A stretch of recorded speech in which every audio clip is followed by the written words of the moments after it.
am Dr. Ira Kirschema. I am the editor of the Journal of Orthopedic Experience and Innovation. We're here tonight with a superb panel, as well as a very large group of people who are here as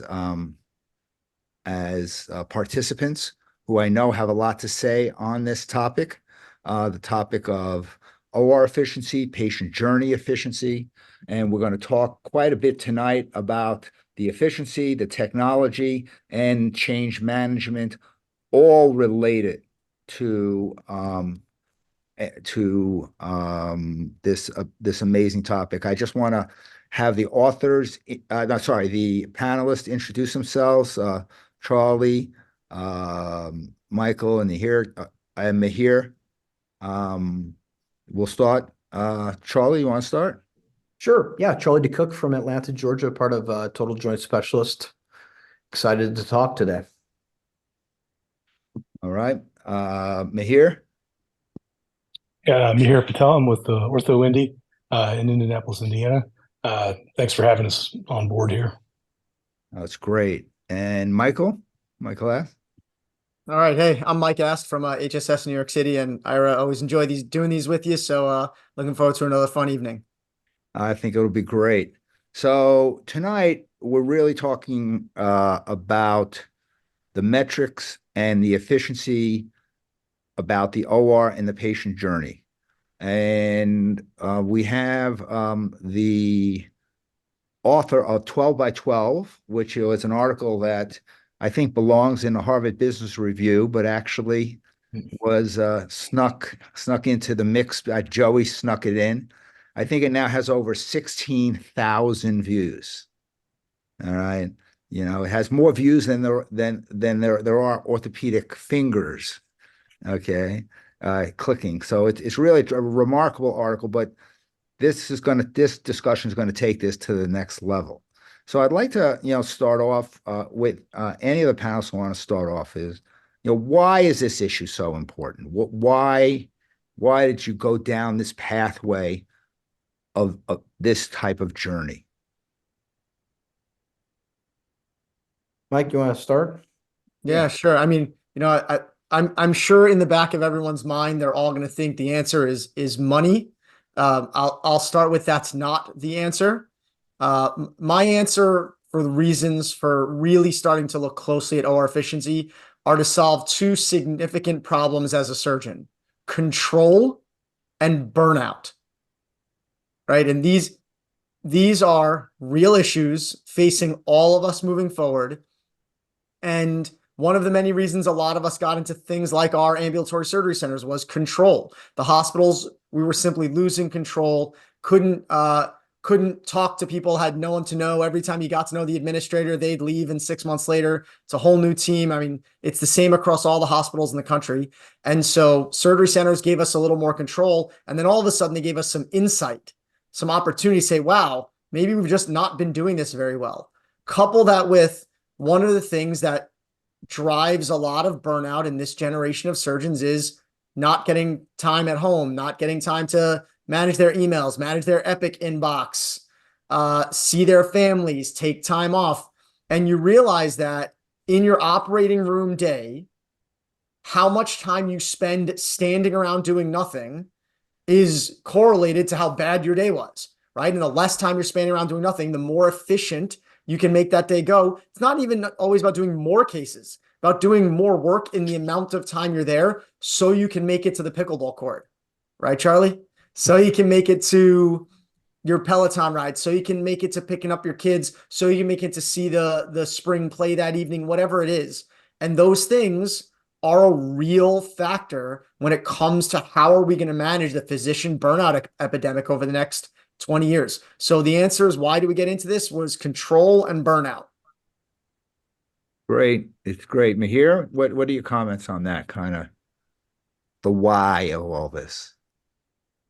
Yeah, for us, at Ortho Indy, we've had our own hospital system for our own hospital since 2005, had a surgery center before that. And for us, it's always the constant improvement. How can we make ourselves better? Number one, for our patients, number two for our staff, and then number three for the providers and ourselves. And again, it's one of these things where we're looking at these technologies, and we've gone through several generations of technologies that just didn't work. And when we start looking at this stuff from the back office, for us, it's more about the sort of the efficiency and the efficiency in terms of the infrastructure. If we can provide a better infrastructure for everything that we do in our hospital, we'll have better outcomes, people will be happier, and at the end of the day, people will always come to see us. Charlie, you want to make a couple of comments on this, or I have another question for you as well, Charlie? Sure. Question away. All right. What is radical time transparency and why is it important? Sure. Well, I think if we want to keep doing things the same way, then we don't look at our data. But if we really want to change how we do things, if we want to improve our product, which is the number of patients and the outcomes we get from our patients, then we have to start looking at our data. And one of the fundamental data points I think everyone has forgotten about in orthopedics is actually time. So when we think about it, if we can look at time a little differently, we can suddenly make changes in our operating rooms, make changes during that entire patient journey. So it's all about change, right? If I can't measure time, then I can't prove to anyone else that we need to fix something, right? So if my anesthesiologist is a problem, I have to prove that that anesthesiologist is a problem. Or if I'm the problem, or whatever the problem may be in that patient journey, I have to prove out what that is. The only way to do that is look fundamentally at time. So fundamentally, what radical time transparency is, not only are you looking at time, but it becomes radical when it actually induces change. And it does it automatically. The nice thing is you don't need a prescription at the end of looking at your time. People naturally will start to change when they realize and they start looking at their own times. And I think the other thing, Charlie, that's radical about it is it's for so long, the word time has been associated with your tourniquet, right? Like how long did you as the surgeon take to do your job? And every time you ask for anything other than that, they bring the conversation back to how long did you do your surgery? But all they know is like, when did the anesthesiologist click procedure start and procedure end? Radical time transparency, what you've brought to the forefront, Charlie, is time everything. How long to set up that table? How long between the time that patient left the room to the time they got back in? How long to clean the room? What were they doing at the same time, right? What can you parallel process? And those are the things that change just the, like, here's your OR times for this year to actual radical time transparency, measuring not just the surgeon, because I would argue that's actually probably one of the least important sets of time because we get faster as everyone else gets faster. It's measuring everything else.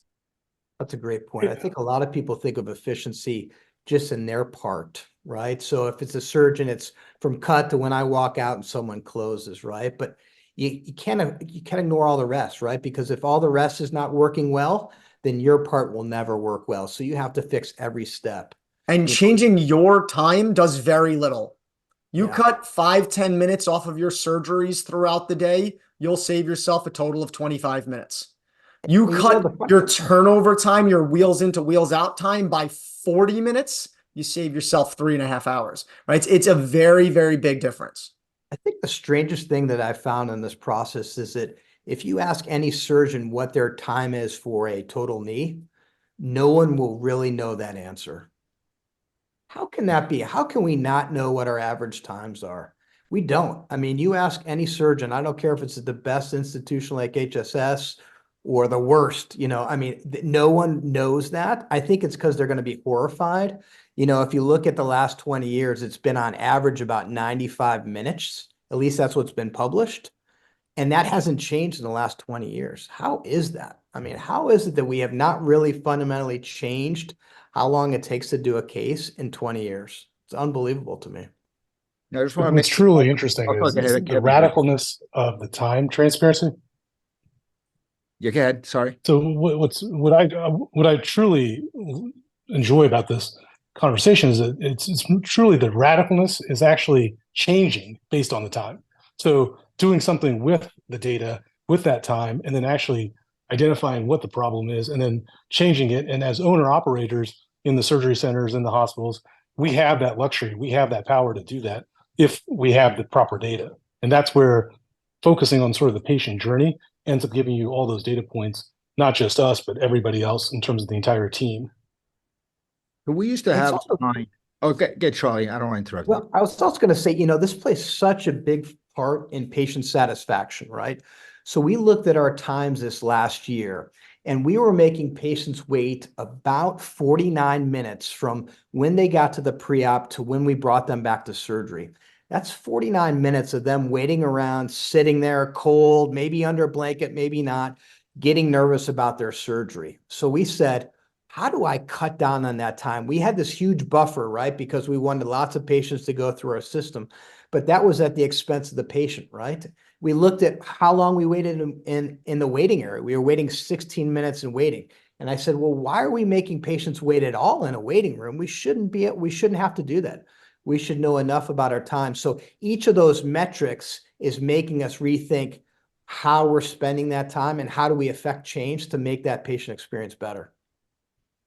One of the things we used to talk about when I was my first job was at Kaiser Permanente. We used to say utilization gains have to be transferred into operational changes. You can make all the utilization gains you want, but if you don't operationally, let's say you get length of stay down, or you got to close a unit, right? You got to close a floor. But this part, what I think what you guys are doing is you're making operational changes to get utilization gains, and then doing operational changes again. It seems like a magical cycle. It is. It's this principle of aggregation of marginal gains, right? We're fixing little things and those add up over time. So it used to be 12 by 12. I mean, today I did 14 by 12. I mean, those kind of things just happen over time as you start to aggregate them together. And I think everybody in this call is appreciating that. As you start looking at that time, they start to add up and continually improve more and more with time. I just want to make a comment. If people have questions, you could blurt them out or just put them in the chat. I just want to make a comment on that. Okay. And the interesting thing with this, the beauty of this situation is that all of us are competitive. Everybody's competitive in the entire OR, right? I mean, we all agree upon that. At the end of the day, one can take all these standpoints and one can gamify the entire system so that you could put together PACU and recovery and see how well they do versus pre-op and patient in, patient out. So one can take these metrics and then, just like any other sort of game, basically provide reward systems, incentives, line up the incentives to actually continue to improve that efficiency based on the data that we get on almost a continual basis. Kevin, you have a question? You raised your hand, Kevin Plaster. I want to start easy on my colleagues. So I totally agree. I lived at the Brigham years ago, old man, where no one commented because every day in room 3, the same case was done by the same surgeon, by the same team, and it was done successfully and no one spoke, and it was efficient and it was lovely. You move to New York City, you're a young guy, forget it. So do you think there is a role for this outside of the surgery center? I understand to teach them, where the scrub nurse is doing an ENT case, then an ophthalmology case, and now coming in to do a total knee. And that's the reality of some of the big hospitals, which should go away, personally, but don't, because they have more power. So how do you try to nudge it with this wonderful goal in mind about helping them? I think this absolutely can be done in hospitals, any hospital system. And that idea of specialization, right, has been around for hundreds of years, right? The problem is we're specialized as surgeons, right? We're not only orthopedic surgeons, now we're joint surgeons or sports doctors or spine guys. The problem is the staff that are with us are not specialized, right? And you can't mix those two together, right? I can't be working with a GYN nurse because frankly, they're never going to know what to hand me next, right? So, and the advantage of a surgery center is I can have the same staff every time, And it's proved very hard in hospitals to do that. But I think if we prove with this time transparency, and when Mike and myself and Mihhir and others are publishing this data on time, what we're going to be able to prove is exactly your theory, which is, of course, we're faster when we use the same teams all the time. There's been papers, published on this, but I think once we get more granular on this, we're going to realize that each team has to be specialized. Each surgery center has to be specialized. So Marty Nichols, you had a question? You want to pop up your question, Marty?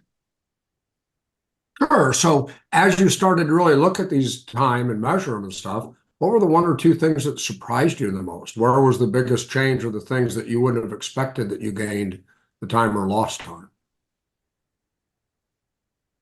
Mike, you want to start? I was gonna say, Mihhir, you've got some recent data. Do you want to? Sure. So for us, what I've actually found, what we found is that almost every day can be different. It just depends on the day and what data we get.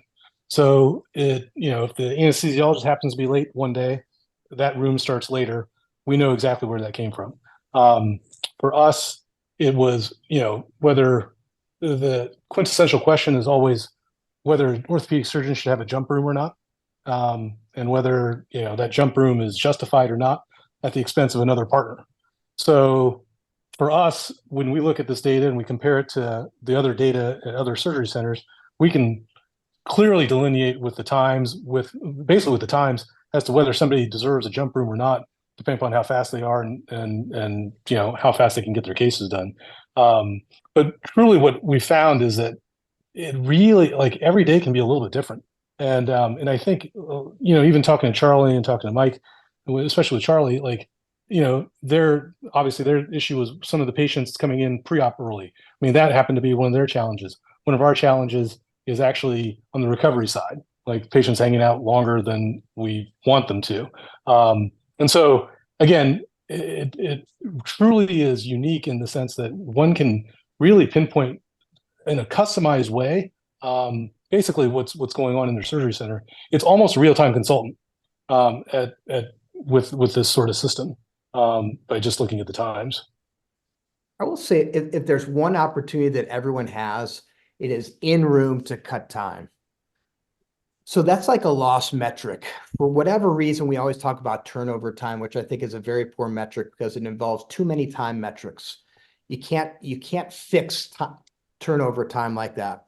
If you fix in room to cut time, you're going to save lots of time. The average time around the country, 48, 49 minutes. HSS even worse than that. Brigham probably worse than that, right? In the room to cut time. And the reason why is because once you get a patient in the room, everyone relaxes because the turnover time metric's over and everyone's, they don't have to worry anymore, right? So if you can cut down that in room to cut time. The other thing I will say is that surgeons leave as soon as their part is done. And then it takes another 40 minutes for whoever's closing to close. So it literally takes just as long as the surgery did to actually close. So you have to be aware of how long it's actually taking to close as well. I think those two are real big opportunities that we saw early on. So one of the most important principles, you have to set expectations. And unfortunately, there's no expectations of in the room to cut time around the country, right? Like, so what are you going to tell your staff? Well, I want to cut within 20 minutes. Perfect. Whatever that number is, have an expectation, right? If you think about manufacturing, there's always product goals in mind, right? There's always time goals in mind. Why do we not have these goals in our OR? So our goal is for everything to be open within 10 minutes, in the room to cut time within 7 minutes. So that just happens to be ours. But whatever you set it to be, set in expectations, and the principle of Parkinson's law kicks in. The other thing that we learned that was fascinating was how little people understand just parallel processing. For whatever reason, why do they clean the room, then set up all of the instruments, then go get the patient? And by the way, when they get the patient, that's the nurse who was helping open all the trays, then walks and meets the patient for the first time. Takes the nurse 15 or 20 minutes to talk to them, then lets them go to the bathroom, then brings them to the room, right? And that's turnover time, right? Why isn't the nurse immediately after dropping the patient off in PACU, going and seeing the next patient, working that patient up and bringing them back. All you need is one extra person to help open the trays in the room. And all of a sudden that nurse can go do their actual job, which is patient care, not opening trays. And you know how you force that change? You, the surgeon, go open those trays. The moment they see you doing it, they'll start freaking out. So I just stayed in the room and opened the trays. Guess what? Now they have a second person trained in sterile technique. One of the other surgical techs or one of our unit assistants opens the trays while the nurse gets the room. And that turnover time that Charlie was talking about, which we all joke about because it's just a metric that doesn't mean a whole lot unless you break it into pieces, is cut in half.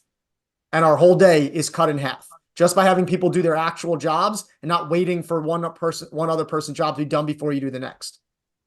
Great. Tim Thompson, you have a question on the chat. You want to ask this question? I think it's a pretty solid analysis. Tim? Otherwise, I'll ask it if you're not there. Okay. He wrote, "Thank you for hosting. What is the role that PAs and NPs have played in increasing efficiency? If you have APPs, if APPs are not in your practice, how would you imagine bringing them in to improve efficiency? What's the role?" Thanks, Dr. Kirschenbaum. Sorry, I couldn't find my Tim, mute button, sorry. so Yeah. I appreciate it. No, thank you for asking it. What do you guys think? I'll start with that one. So the first thing you have to know about anybody that's assisting you, whether it's an APP or a first assist, is how long does it take them to close a hip or a knee, right? That's the first thing you have to know. And none of them will know that answer, but with time transparency, you're going to know that answer and you're going to have to know how to help them. The other thing I will say is a lot of mid-level providers or assistants, as soon as that's done, they go to the break room and then they're done, right? And then they come back when the next patient's ready to be cut on. We use our first assistants and mid-levels to mop rooms, to open, just like Mike talked about, right? So we're using our assistants not only as they're closing, but they stay in that room and they're integral into helping transport, helping move. So those are people that are making money from doing that operation, but they also have to contribute both before and after that case as well. And we want to pipe. For us, it's this. How do you guys use your PAs, Mike? Yeah, so we've got, we've got sort of an army of PAs. So I think when you're talking about this question, as it's asked, sort of what do you do to bring them in or how are they useful? I think number one, it goes back to Charlie's concept of specialization, right? It's very difficult to find a random assistant every single time and then do surgery efficiently, or I would arguably safely, right? You want trained help. They need to be as good at the surgery as you are. Now, you might have to train them and teach them, and that's okay, right? That's part of all of our practices, and I think it's actually quite fun to do. But you want a surgical assistant that can actually help you get through that case and keep everyone in the room safe and keep the room moving. But Charlie, just like you, our PAs, our NPs, whether they are the ones we privately employ or whether they are ones employed by our hospitals or ASCs, they understand their job is to be there start to finish for that day. We all feel responsible for making that day continue to move smoothly. None of us sit down and take breaks. And that does come from the culture of the organization, the culture of the institution, but it's a culture you build. And if you don't have that culture right now, you bring in the right people, you utilize the right metrics, technology, information, whatever you want to do. And that includes both giving them radical time transparency and taking them out to dinner afterwards, right? It's a little bit of everything. You build that team that everyone wants to work together. You, like Mihhir said, you get everyone's competitive juices flowing just a bit. And then all of a sudden you've built a team who all just see the same North Star. We're going to move this day along in a way that gets every one of us home for dinner with our families. So I want to, Yeah. oh, sorry, go ahead. For us, like the PAs, basically, as soon as the patient hits the OR, they're there to help until the patient leaves the OR. And then the beauty, the way we set it up is that our PAs go home once we're done with our cases, so they can answer messages from home for all I care, with their computers. So that's the incentive for them to get everybody in and out of the ORs. So I want to switch gears slightly. We talked a lot about the why and some of the things. I'm gonna ask you guys about the how. How does someone get this done? And I'm leading exactly, tonight is being sponsored by Ospitec, and it's a tool. I need to know about three things. How do you get this done? What is the nature of the tools? Because I'm going to sit there and go back to my operating room, and say, okay, we're going to do all this time transparency, and everyone's going to say, great, thanks, and then leave the room. Then how do you manage the people? And then how do you manage the administration or your partners in there? But I'd first like to talk about the tools, give you guys a chance to talk about what you've been doing, all this time since that article came out. So it kind of goes back to what Mike was saying about going parallel. So Ospitec's system is a parallel system to our system that we have in our OR at this time. So it starts at the basic level. Ospitec was started by the founder invented the MiFi device. So that's where it all starts. That's the foundation, the crux of the technology. And so they come in, they put in their beacons, they hardwire in from AT&T in our case, the Ethernet connection, and then they turn it on. And it takes about a weekend to do it, and you're instant on effectively. And for us, it's going parallel. So we have our EMR system that's got the scheduling system, and then we've got Hospitec sitting there as well. So if one were to go down, or both of them aren't going to go down at the same time because they're in separate locations. And so by doing that, we end up basically having the tool set up, and it's all iPad driven. It's modern technology. All our techs, all our nurses, all the young ones, I've been around for a while, they all love the technology. So it's easy to use. So that's where, when we look at these technologies, we want it to be patient friendly, staff friendly, provider friendly, and then ultimately it has to be robust enough that it doesn't break down. And it goes parallel to exactly what Mike was saying. And so with that said, effectively, this system basically can be put in anywhere, in any sort of situation to figure out timing. And again, it's all focused on the patient.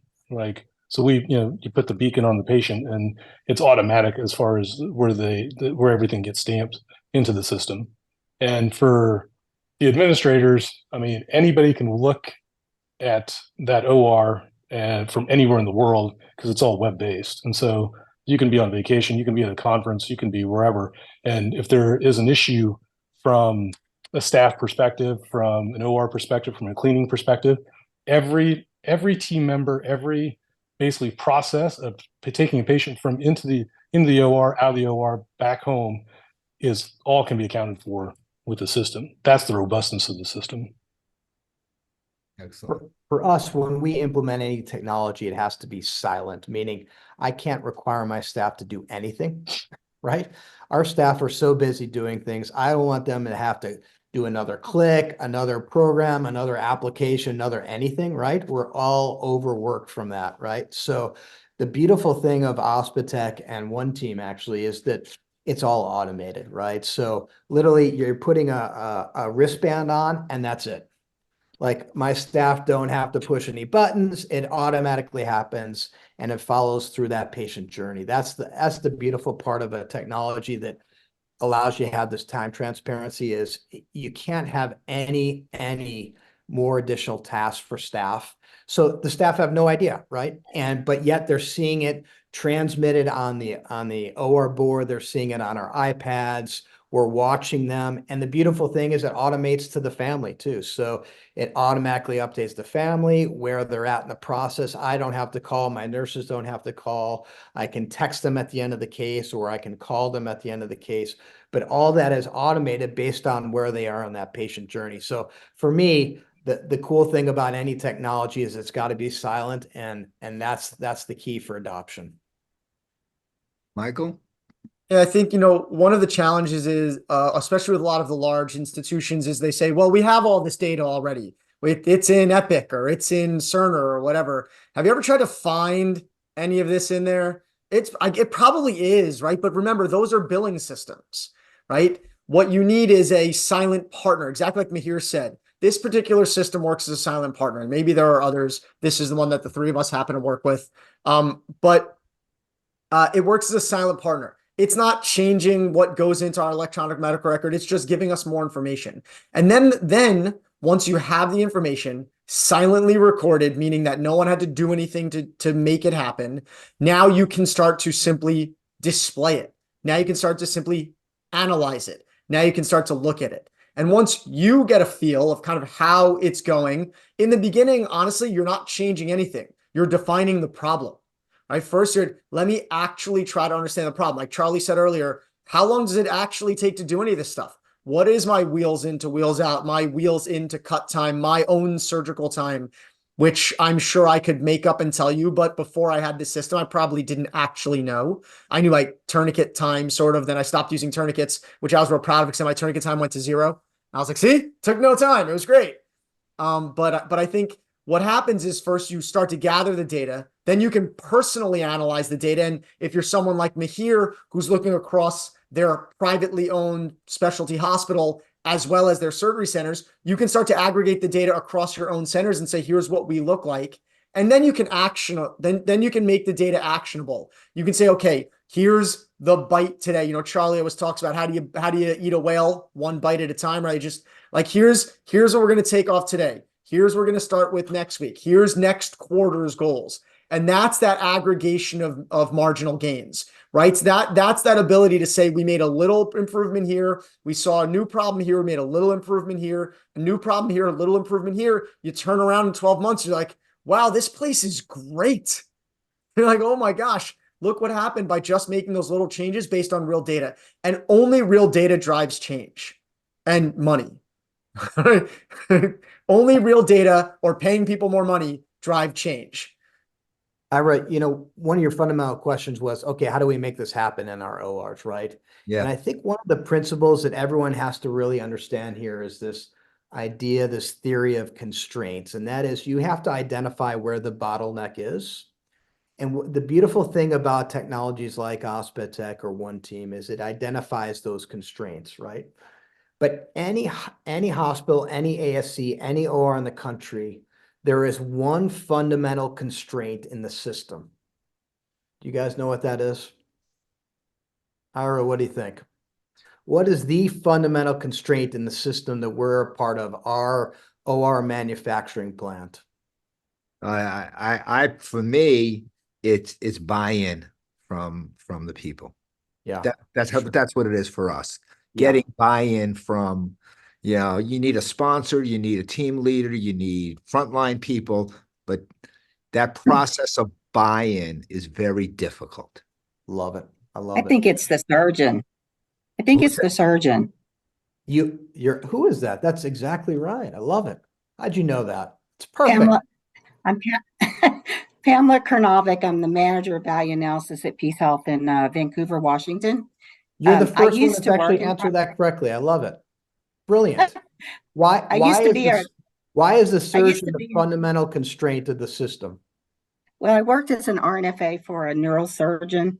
And so Yep. we were all about efficiencies and how could we do more surgeries and get out of the office earlier. Yep. So we did a good bit of this work for ourselves. Yep. But we could do all these efficiencies, but if our surgeon is not present to make the cut and move that patient through, Yep. we're at a stalemate. And I've spent time as a regular staff nurse looking for my surgeon, going, we're ready, where are you? They may not have a PA to go do rounds, or they're dictating, trying to catch up their medical records so they don't get their privileges suspended. All those are admissions suspended. All those things affect your life. Yep. But from my point of view, having done some private practice as well as hospital, I see the surgeon as a limiting factor. You're spot on. And the reason why it's important that we say that the surgeon is the primary constraint is because in any system, what you do with your constraint is you exploit it, meaning you have to make that piece in the process go faster and faster. So for us, that means that I have to give, to the point earlier, I have to give them the best staff that knows exactly how to work with them. And then when they walk out of that room, they need to walk to the next room, prepped and draped and ready to go. So for us, there is a failure if I walk out of a room and I'm not walking to the next room ready to go, ready to cut on, right? There has to be enough buffer in the system, and we have to make those surgeons improve their productivity, right? When a facility doesn't appreciate that the constraint is a surgeon, those surgeons are going to be sitting around twiddling their thumbs. And when that happens, that system has failed. You know, Elon Musk described this a few weeks ago on a podcast. He said, listen, to make a Tesla, at the end of it, there's 10,000 steps. And fundamentally, what slows me down is that one step. And that one step in every OR is the surgeon. So we have to exploit the surgeon and make them more and more efficient. So you have to build everything around the surgeon. That means putting in enough buffer for them to go from room to room and continue to operate through the day. If surgeons are waiting around for the next case, that means your center has failed to give enough buffer to the constraint in the system. Great. We had a good Okay. question from Andy Nelson. Wait. Oh, Oh, sorry. Andy, are you around? Andy had a question that I think was I kind am. of- Thank you. Thank you, Iris. So one of the things I noticed, and it's a two-way street, I think today I worked with an awesome surgical tech.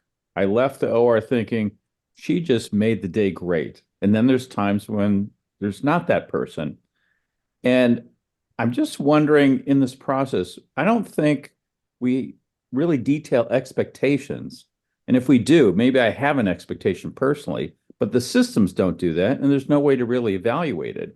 Much like if the surgery techs or circulators, what if they rated us? Andy Nelson is twiddling his thumbs and he never can be found.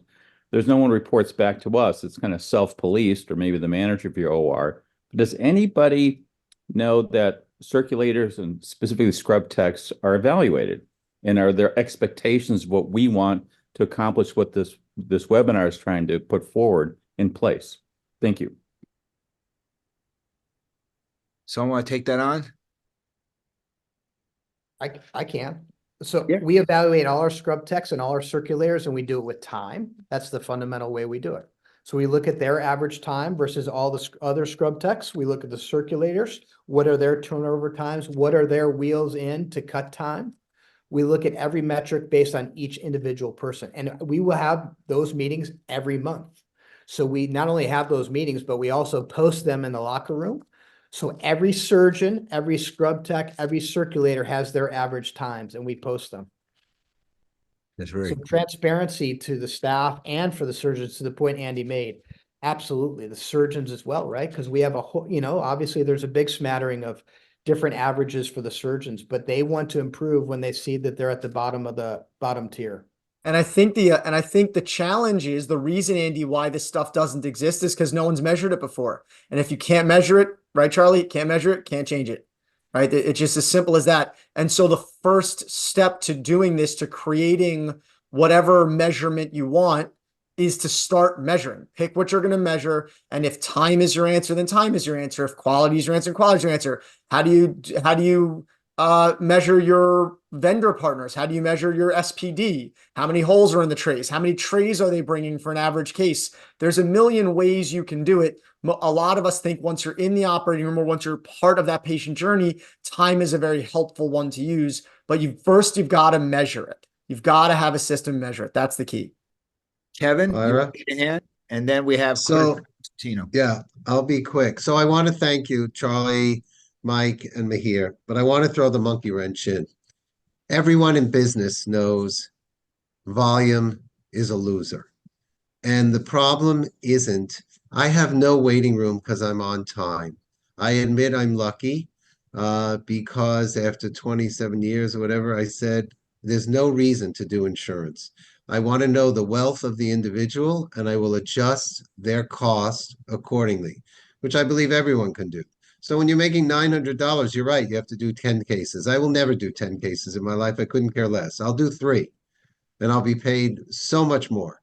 And I will know the family, and I will be efficient, and it's not time. And Russ Warren said, when they say it's not about the money, it's about the money. Why are you doing 10 cases? Because you're trying to make up for the money, and you need to be efficient. And I agree. So I think you should take back and measure just as you did, but we should all come together. Like I see Rob Turbet. He has a way to make our autoclave system so much more efficient. Why are we looking if there's a hole in the paper that's been autoclaved? That's archaic. It's some from the 1800s. He has a system, yet we don't adapt it. And I'm not paid, by the way, not a consultant of him, but I saw him on this. So I believe perfection is there. I'll do 4 cases for perfection. I don't need to do volume. I'll see every patient on time. I'll never be late for it. And you're right, everything you say is accurate, but I would like all of us as physicians to realize what the business community has realized, that volume just means your grave says he was a good doctor and he worked really hard. And instead, it can be something that he was successful, saw his family, did it, got paid for his time. So I encourage you to move to the next step after you give me this data and help all of us, because it is about the money and we can do it. And everyone, I do 12%, don't make anyone pay that can't. It's pro bono, and I feel great about it. We should be kind to our patients, do it, but keep on doing data. And all of you consider, maybe it's not about the volume, and then you don't have to measure the time. But Just even something if, to do. but even if you're not trying to increase, see, like it's not always about increasing volume, Kevin, right? You might just really enjoy the volume you're at. You It's should still- never do 10 cases. There's Fine. something wrong with that. And it is okay to be of that thought process. That's perfectly fine. The point is that no matter how many cases you chose to that day, what many of us realize is what we don't want to do is sit around between those cases doing nothing, Correct. right? And so That's I'm very happy admirable. if I want to do 4, 5, 6 cases, whatever that number is, but I want to do them by lunchtime because it can be done And that's why without me going any faster. Right? And If you that's just why make the you're system better. terrific. And I agree. And that's why it's specialty and everything you say is valid. I just would like to take a step back to the patient, having been a patient. You want to spend that time between cases, Michael, and know the family and know everything about them. A little Marcus Welby. It won't Love it. hurt all of us. All right, Love it. Charlie. Yeah, I love it. I think those are great points. Number one, absolutely. I think knowing your patients is fantastic. You should get to know them before the surgery and after the surgery. Absolutely. Couldn't agree more with you. But the fundamental principle is volume increases, your outcomes improve as well, right? Henry Ford proved that. We've proved that not only in orthopedics, but every specialty. As Yep. volume increases, the product improves, right? Yep. So believe it or not, as we improve these processes, right, whatever it is, whether it's Ospitec, as we improve this process, our outcomes are better. And we're seeing that. We're seeing that in surgery centers as well, right? Because we know as time goes up in the OR, infections go up, complications go up, blood clots go up, every single problem we have, right? If you're spending 3 hours to do a total hip or total knee, those complications go through the roof, right? Correct. So there's no doubt there is a correlation between efficiency and outcomes, right? So, but to your point, you're absolutely right. I think we absolutely cannot keep driving this to, do 8,000 cases and getting paid $500. There's a certain point at which that won't happen. Good. But to be honest with you, if you look at any production, look at TVs, right? From the 90s, TVs cost $7,000. Now they cost $300 at Walmart, right? That We still doesn't have a mean- better TV than we had back in the 80s. It's cheaper, right? And that's the beautiful thing about capitalism, right? There's going to be some surgeons that are going to be able to have cash only, right? Yourself, others, Rich Berger, others are going to be able to do cash only. There's some that are not going to be able to do cash only. And I think you got to feel out your market. Not, that out. yes, but as you increase your efficiency, we need, sorry, I'll say it on public TV here. You need to restrict those that are doing the operations. We need to not allow everyone to do everything.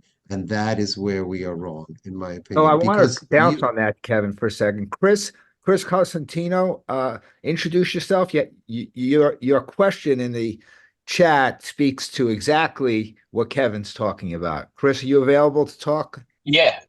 My question was, in today's live in, how do you get rid of?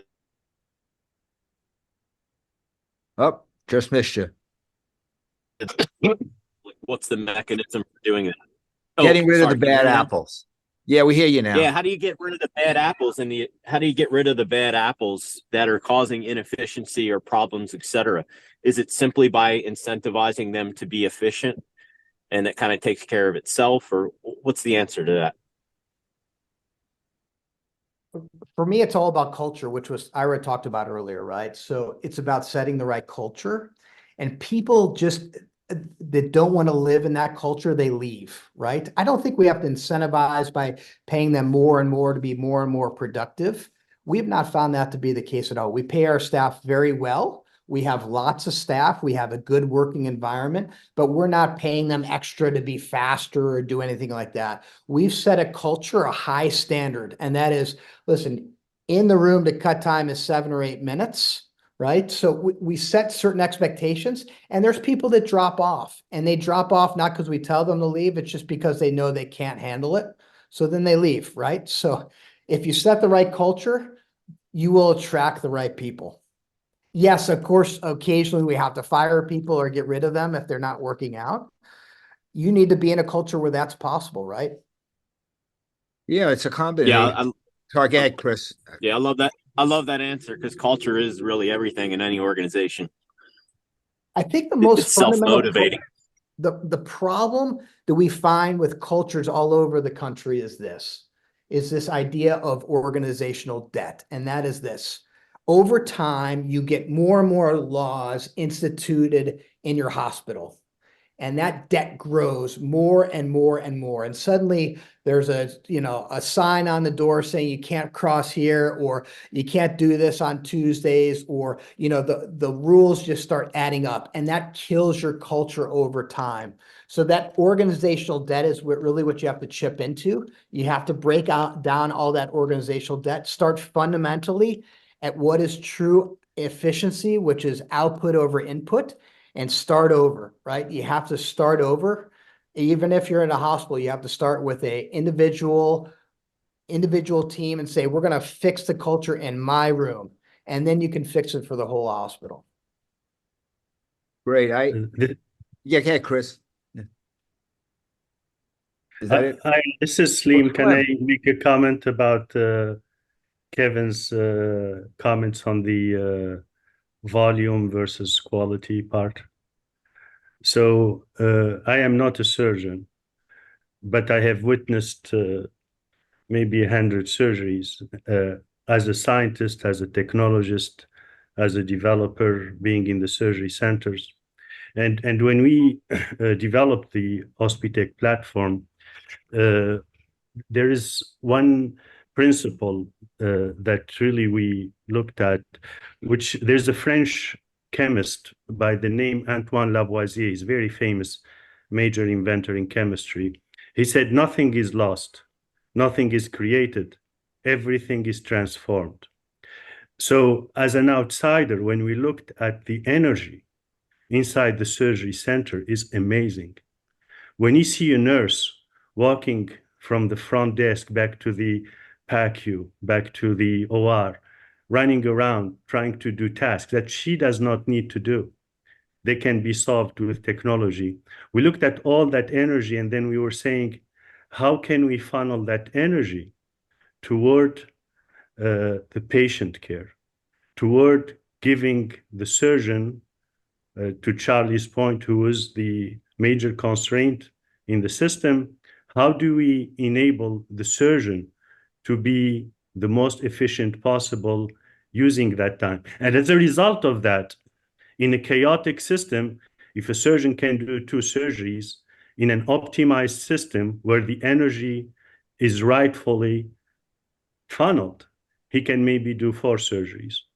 So that's how we see it from a technology, from managing a patient flow, from managing a process standpoint, as opposed to trying to put all the burden on the surgeon, move, try to do it as fast as possible. And I believe if you push a button and you redirect that energy in the right place, you will get a lot of efficiency in terms of the number of cases. And I believe, having witnessed Dr. DeCook's center, and I've seen how it runs like a clock, I think that energy loss is minimal. There's really very little waste that enables those surgeons to have every minute matter to be spent in doing what they're best at.